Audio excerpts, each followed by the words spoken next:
falls, he carries the city with him. Number one. Number two, I want to say, since I teach history, I'm taking you all back, long time back in ancient world, around about 587 BCE, when Nebuchadnezzar II of Babylonia, he razed Jerusalem to the ground and he exiled all the Judeans who took refuge in Babylonia. But they carried Jerusalem with them through words, through stories, through poetry. And that's how, long time later, Ezra went back to Jerusalem to write his scriptures. So same here, Lopa, she cannot forget Kolkata. She takes back Kolkata with her. The warmth, the touch, the feel of Kolkata is always with her. I could not read the whole book because I was given the PDF version very late. Sorry for that. But what I went through, I thought there is a message which says that she creates spaces for meanings in this impossible universe. And a message is very strong. She wants us to live the life of an artist with intensity and vigilance, and also to see the world as a landscape for our collective thoughts, and to endure the inferno, within quotes I say, of life, or with creative thoughts, creative actions. So, since this is Kolkata and we had read the Muse much, I would like to ask if I may be wrong about my readings about Lopa, but Kolkata is always there. Maybe Kadambani, Mriranili, Prinsep Ghat. These are all symbols of her Kolkata, which she misses, which she is wistful about, which she carries in solitude, in company, in sound, in silence. Am I right, Lopa? Over to Lopa. Actually, the Kolkata element in this book came after Thwarted Escape, because Thwarted Escape is my debut memoir. It's a poetic memoir which starts in my parents' house in Barakpur, and then from thereafter I make an inward and outward journey to all parts of Kolkata, revisiting my childhood, and then again to the US, and then again back to where I started, where my life's journey started, and a discovery that the escape is thwarted. There is no escape after all. So in Thwarted Escape, I could not encapsulate each and every aspect that I grew up on, because my mother was a teacher of Bengali literature. She introduced me to Rabindranath Tagore, she introduced me to Jorashapo Thakurbari, and she introduced me to the gems of Bengali literature, so to say. So from there onwards, I started to think, if I write a few prose poems in which I can encapsulate my tributes of the elements on which I grew up on, like Bengali literature, for instance, like Prinsep Ghat, for instance. I was not a Kolkatan from my childhood. We used to stay in the outskirts of Kolkata, but Kolkata always kept coming back to me, haunting me as a metaphor of survival, a metaphor of rediscovering my own self. And again, when I went back from Kolkata, and when I keep coming to Kolkata, because I'm a Kolkata bow actually, a Bonedi Badi bow.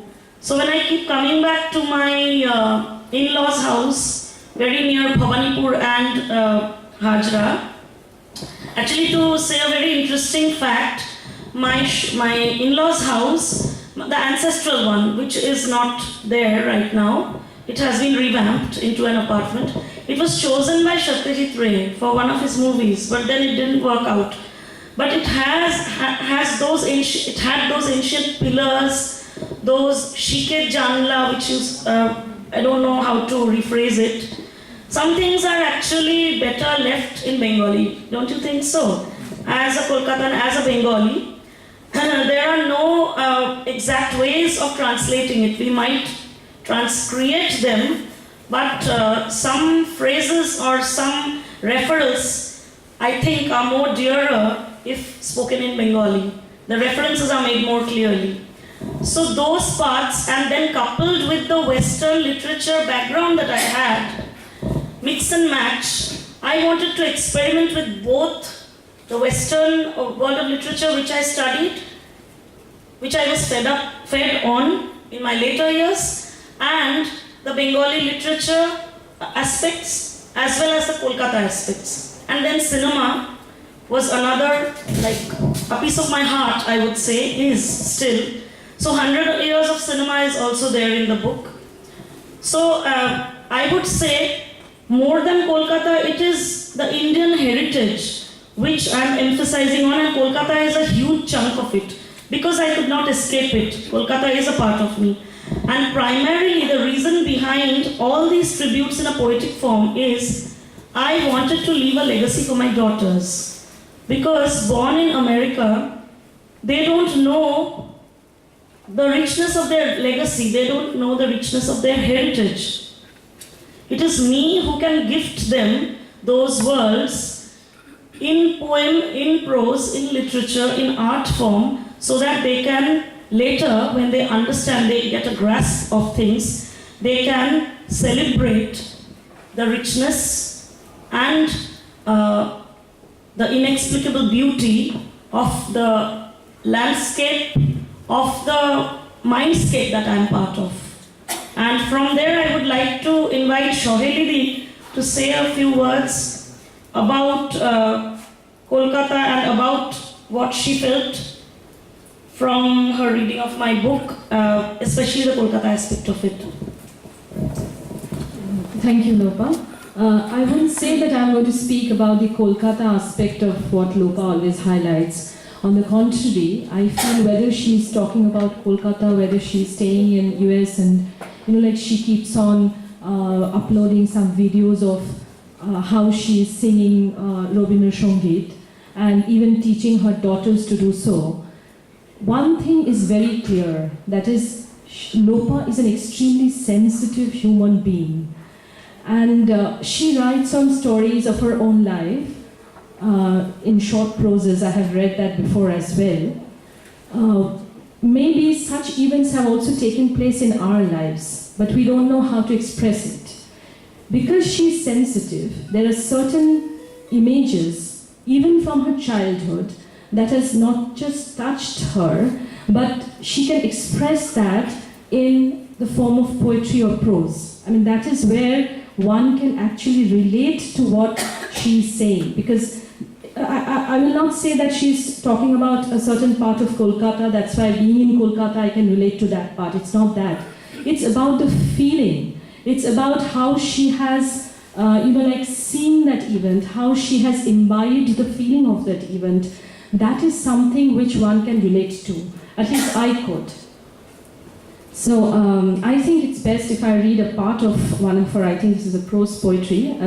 Because this is one part where this particular feeling always comes. As Sanjukta has also talked about that, she as a woman, I mean, it's always there. Like what a woman has gone through since her childhood, that those images, I mean, those, all of us know, as I'm saying, all of us know that whatever she's saying, the subject matter, all of us know, but we don't know how to speak about it. And she speaks about it so directly, at the same time with such imageries, that it makes into a kind of a literary, special wonder. So I would like to read something out. From the womb of flesh and blood, to the ratting loud of school buses and campgrounds, from the unsettled scores of silly girlhood to a fake wave of gaiety, rippling across rooms that turn to halls, then to long labyrinthine corridors, then to an unknown mist of unfamiliar streets.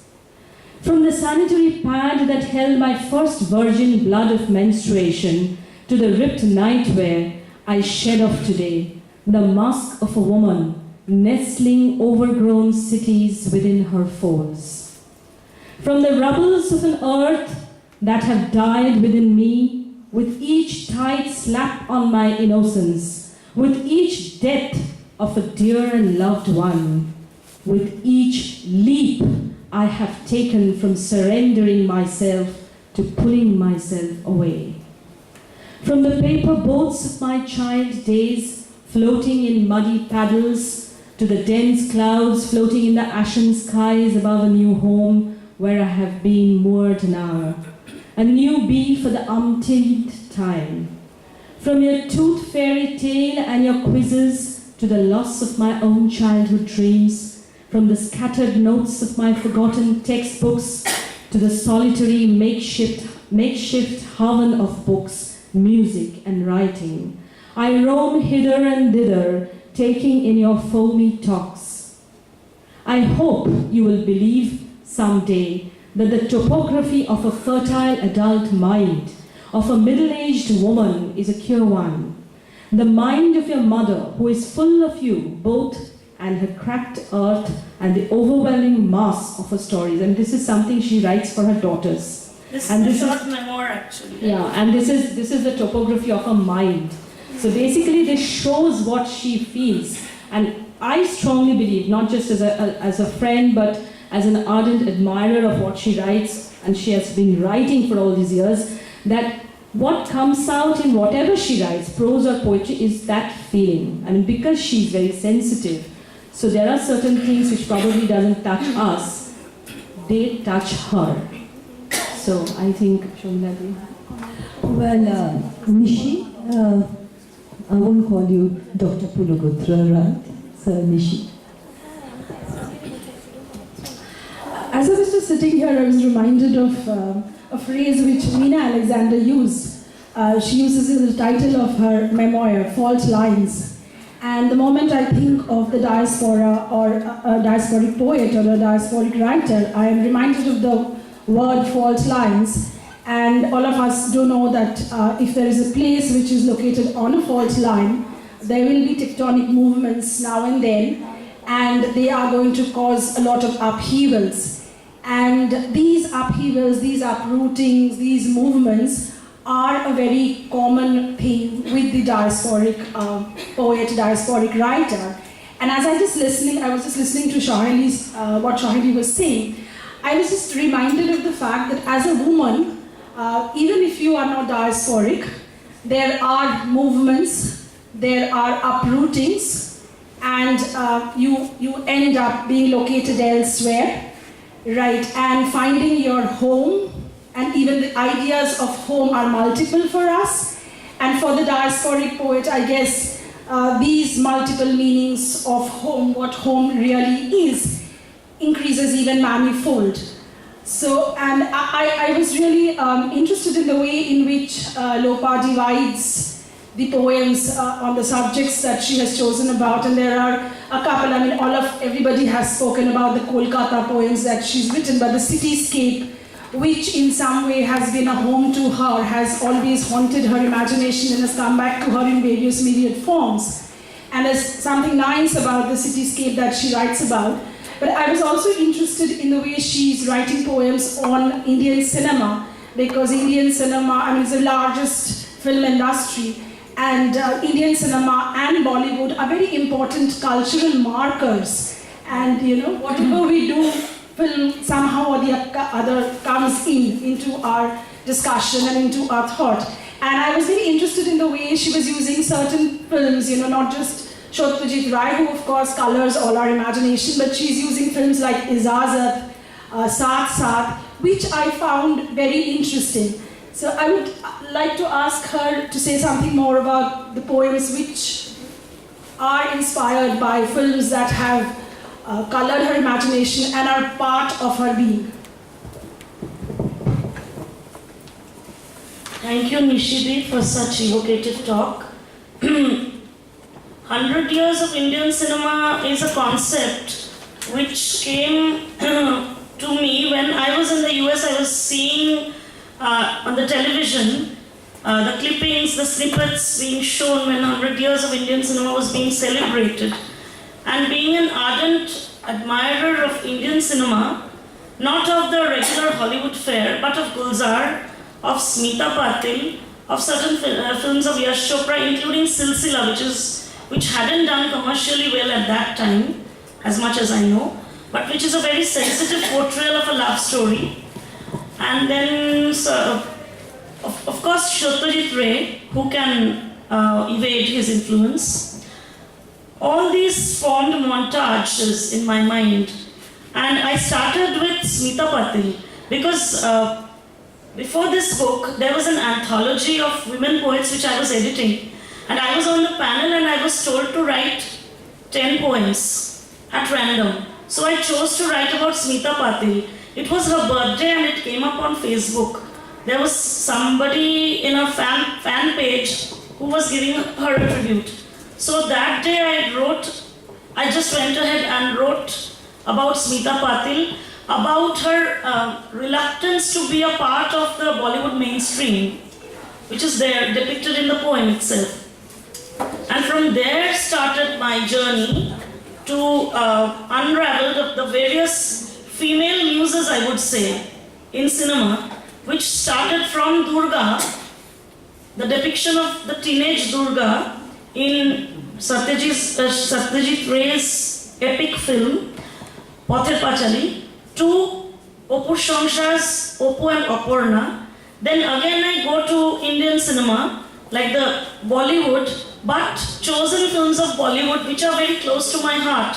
I go to Gulzar Saab, I go to Ijazat, and in poetic tribute, I actually encapsulate not only the stories which are portrayed on screen, but the backstories behind them.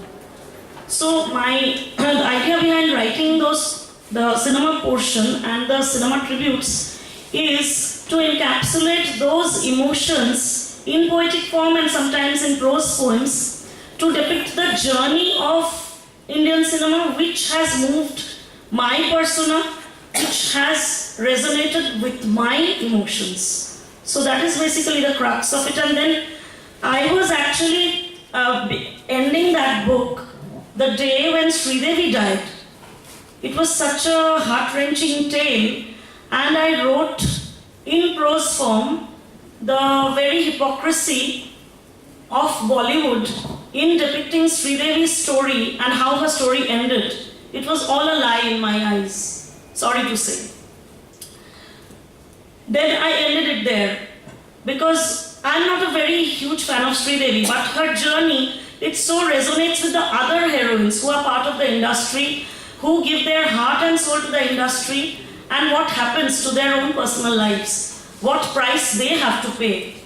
That was the intention behind writing that piece, and then I ended that. It was Dr. Santosh Bakaya whom I gave the manuscript, and she said you should end the manuscript on a happy note. Then I chose Julie Andrews. Because Sound of Music for me, it's a pastoral image. And who else but Julie Andrews would be the person who would depict pastoral happiness for me and for my readers. So I ended it on a surreal note, which would be happy as well as hopeful. So there my book ends with a message that the journey that I carved myself, beginning from Kolkata, then to India, then to US travel, then again to my own personal autobiographical elements for my daughters, because there is a sketch of my daughter there. I am very proud to actually say the face. These all came as snippets. They were not part of the book then. My daughter was very reluctant actually. She's 9 years old. She was very reluctant to publish it, but then I convinced her somehow. And then it was a journey, and the journey ends with cinema and on a happy and pastoral note, because it was a summation to me from Maya Angelou, the struggle, the oppression and her rising, to Julie Andrews. There's a curve actually, and it's a curve of my own inspiration and the inspiration which might resonate with my readers. So basically, this is a summation of all my muses. I wanted to actually show myself how I can react to those poetic responses when my muses come alive to me, mostly at night. That was again another thing which I told during the launch of Let the Night Sing, that all those came as night musings. These are all my night musings part 2. Probably there will be part 4, part 3, part 4, part 5, I don't know, as long as I am alive. So I would like to just say that this is journey and inspiration combined together. Well, since we are running short of time, I would just like to wrap up this session by referring to one part. In Kolkata, we just cannot do without Durga Puja, the image of Durga. And here she has written about Durga, the warrior, the creator. She has talked about Markanda Puran, and to be specific, it is Devi Mahatma, where we talk about the Durga. And also, like the name Durga is also from Skandha Puran, where she, slays the devil Durgamo. Another part of Durga is we find from, I believe, is a Kalika Puran, where she, as Navaputrika, of hope. So you see, like Durga in her poems, where I found that there is a kind of homecoming, of departure, of closure, of despair, and also of hope that there's going to be a new day. That's the best part of it. And so I would like to call upon Nishi to read a poem called The Goddess and the Warrior. And sorry, I couldn't give you more time for this. Actually, just I wanted to say one line. This entire series, it is actually inspired by a painter's painting. She's a veteran painter from Uttarakhand, Mrs. Monica Talukdar. She's a celebrated painter, and she had painted Navadurga. From there on, the journey of these poems happened. Poems and prose happened. She just gifted me the online version of that painting of hers, and from there this journey started. So this series is entirely inspired by her painting. The poem is titled The Goddess and the Warrior. Born between the transitions of revolution, went you, the promise of a strenuous labor of war, the gods and the demons, the immortals and the perishables, striving for that elusive immortality, the elite of the gods and the loud Dalit Rakshasas, Durga, Srishti Sthiti Vinashanang, destroyer of creation, stabilization, dance of a cracked earth, sheltering woes, born in the belly of a patriarchy, in tatters, lost. Thank you. Question answer, I can question. Oh yes, if you want, you can have